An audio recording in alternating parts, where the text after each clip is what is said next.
నమస్తే అండి. నేను మట్టి మనిషి రాజు. ఇక్కడ నా యొక్క ఈ వరి పొలం వచ్చేసి మొత్తం ఒక 5 ఎకరాలు అండి.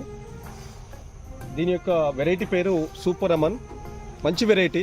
ఇది హైట్ బాగా వచ్చినా కూడా ఏంటంటే ఏ మాత్రం కూడా కింద దంటు బలం బాగుంది కాబట్టి ఏ మాత్రం కూడా పడిపోలేదు. ఫీల్డ్ అస్సలు పడిపోలేదు. మాకు ఇక్కడ వరంగల్లో ఒక 10 రోజుల నుంచి కంటిన్యూగా వర్షాలు పడ్డాయి, 10-15 రోజులు పడ్డాయి. అయినా కూడా ఏ మాత్రం కూడా ఫీల్డ్ ఎక్కడ కూడా పడిపోలేదు. ఎందుకంటే దంటు బలం మంచిగా ఉంది. ఇది ఓన్లీ ఏంటంటే నేను రసాయన ఎరువులు తక్కువ వాడాను. ఆర్గానిక్ సేంద్రియ పద్ధతి ద్వారా నేను చేయాలనుకునే ఒక దాంతో నేను మొదలుపెట్టడం జరిగింది. సేంద్రియ పద్ధతి ద్వారా ఆవు పేడ కానీ కొన్ని కంపెనీల ఆర్గానిక్ ప్రొడక్ట్స్ కానీ మొత్తం వీటి మీదనే నేను డిపెండ్ అయ్యి దీన్ని నేను మొత్తం పండించడం జరిగింది.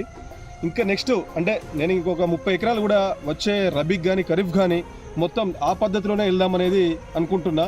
ఈసారి ఏంటంటే ఒక 5 ఎకరాల మీద ఎక్స్పెరిమెంట్ చేశాను. నాకు ఎందుకో చాలా సాటిస్ఫై అనిపించింది. సో చూడండి, ఫీల్డ్ మొత్తం అంతా ఎక్కడ కూడా ఎలాంటి తెల్ల గొలుసు కానీ లేకపోతే చీడపీడలు కానీ ఎలాంటి ఏమి కూడా లేవు. ఇక్కడ రైతులకు ఇంకొక సందేహం ఏంటంటే సేంద్రియ పద్ధతిలో చేస్తే ఖర్చు చాలా పెద్దగా ఎక్కువ వస్తుంది ఆర్గానిక్లో అని చెప్పి అనుకుంటారు. అలాంటి అపోహ ఏం లేదండి. ఇక్కడ ఏంటంటే ఇది కివా కంపెనీ వారిది ఆర్గానిక్ ప్రొడక్ట్స్. వ్యవసాయానికి సంబంధించిన పంట పొలాలకు కానివ్వండి, వ్యవసాయానికి అగ్రికల్చర్ సంబంధించిన ప్రతి పంటకు ప్రతి క్రాప్కి మంచి రిజల్ట్స్ కూడా బాగున్నాయి.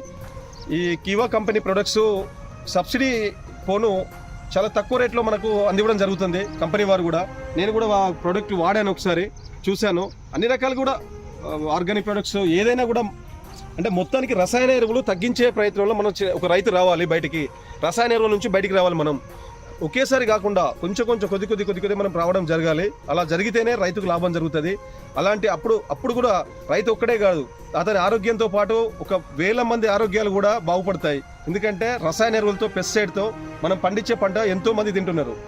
అలాంటి ఆ తినే దాంట్లో కూడా అనారోగ్యంతో చాలా బాధపడడం జరుగుతుంది. అలా కాకుండా మనం మంచి పంటని మనం పండియాలి, మనం తినాలి అనే కాన్సెప్ట్తో నేను దీనికి రావడం జరిగింది. ఓకే అండి, నా పేరు నాగరాజు. ఒకసారి మన వరి పొలం ఎంత పెరిగిందో ఒకసారి చూద్దాం లైవ్లా. ఓకే అండి, ఒకసారి లోపలికి వెళ్ళాను.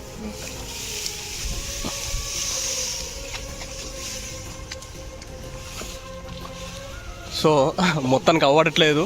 చూడండి, 5 ఫీట్స్ పెరిగిన ఏకైక నేను చూసినప్పటి వరకు వరి వంగడాల్లో ఈ గుజరాతీ వంగడం 5 ఫీట్స్ పెరిగిందండి. మంచి గొలుసు కూడా వచ్చింది ఇప్పుడు చూసినట్టయితే. ఎందుకంటే సేంద్రియ పద్ధతిలో పండించిన పంటలకి అంటే న్యాచురల్గా దానికి ఇమ్యూనిటీ సిస్టమ్ బిల్డ్ అయి ఉంది. ప్లస్ ఇక్కడ మనం చూసినట్టయితే చూడొచ్చు మొత్తం గొలుసే. ఒక కంకికి నేను చూసాను, గింజలు లెక్క పెడితే 400 నుంచి 450 వరకు ఉన్నాయి గింజలు. వెరీ గొలుసు అంటే గొలుసు కట్టు కూడా ఏంటంటే మనకు అంత బాగా వచ్చింది. గింజ కూడా చాలా సన్న రకం, ఇది చాలా సన్న రకం. 125 రోజుల నుంచి 130 రోజుల కాల పరిమితి. ఇలాంటి విత్తనాలు పెట్టుకొని ఇలాంటి కొంచెం ఆర్గానిక్ సేంద్రియ పద్ధతి ద్వారా రైతులు కనుక వస్తే ఖచ్చితంగా లాభాలు అంటే అధిక దిగుబడితో పాటుగా రైతుకు కూడా కొంచెం లాభం జరుగుతుందని చెప్పేసి నేను అనుకుంటున్నాను. ఈ సీడ్ మీ దగ్గర అవైలబుల్ ఉందా? రైతులకు ఇవ్వచ్చా మీరు? 100% ఉందండి. చూడండి, ఎక్కడ కూడా ఇలాంటి కలుతులు లేకుండా బెరికి లేకుండా నేను మొత్తం దీన్ని క్లీన్ చేపిస్తున్నా. ఏం లేదు, అంత బాగా వచ్చింది. కాబట్టి ఏ రైతుకు కావాలన్నా కూడా నేను ఇవ్వగలుగుతాను. చూడండి, ఇలాంటి విత్తనం అంటే రైతుకు కావాల్సింది ఏంటంటే ఫస్ట్ విత్తనం అనేది చాలా ఇంపార్టెంట్. అంటే మంచి విత్తనం ఎంచుకోవాలి. ప్రతి రైతు కూడా మంచి విత్తనం ఎంచుకున్నప్పుడు దాంతోపాటు ఏంటంటే మనం తీసుకునే రసాయన ఎరువులు బాగా వాడకుండా ఇది పూర్తిగా నేను సేంద్రియ పద్ధతిలో దీన్ని నేను మెయింటైన్ చేయడం జరిగింది. అన్ని రకాలుగా ఒక ఆర్గానిక్ ఒక ప్రొడక్ట్ సేంద్రియ పద్ధతి ద్వారా చేశాను. కాబట్టి ప్రతి రైతుకు కూడా ఏంటంటే విత్తనం మంచిదైనప్పుడు దిగుబడులు ఆటోమేటిక్గా పెరుగుతాయి. అంటే కొందరు అనుకుంటారు, అయ్యో ఇక్కడ ఎన్ని ఎకరాలు కదా అని చెప్పి అనుకోవచ్చు. అలాంటిది ఏం లేదండి. ప్రతి రైతు 10 గుంటల వాళ్ళైనా, అరెకరం వాళ్ళైనా ఒక 5 కేజీలు కావాలన్నా కూడా విత్తనం నేను ఎవరికైనా కూడా ఇవ్వగలుగుతాను. ఇదేంటంటే దాంతో పాటుగా రైతులకు ఇంకేమన్నా కావాలనుకుంటే సందేహాలు, సేంద్రియ పద్ధతి ద్వారా ఏమన్నా ఇబ్బందులు అనిపించి వాళ్ళకి సందేహాలు కావాలనుకుంటే ఆ ప్రొడక్ట్స్ కూడా నేను మీకు ఉండేటట్టుగా ఇవ్వగలుగుతాను నేను.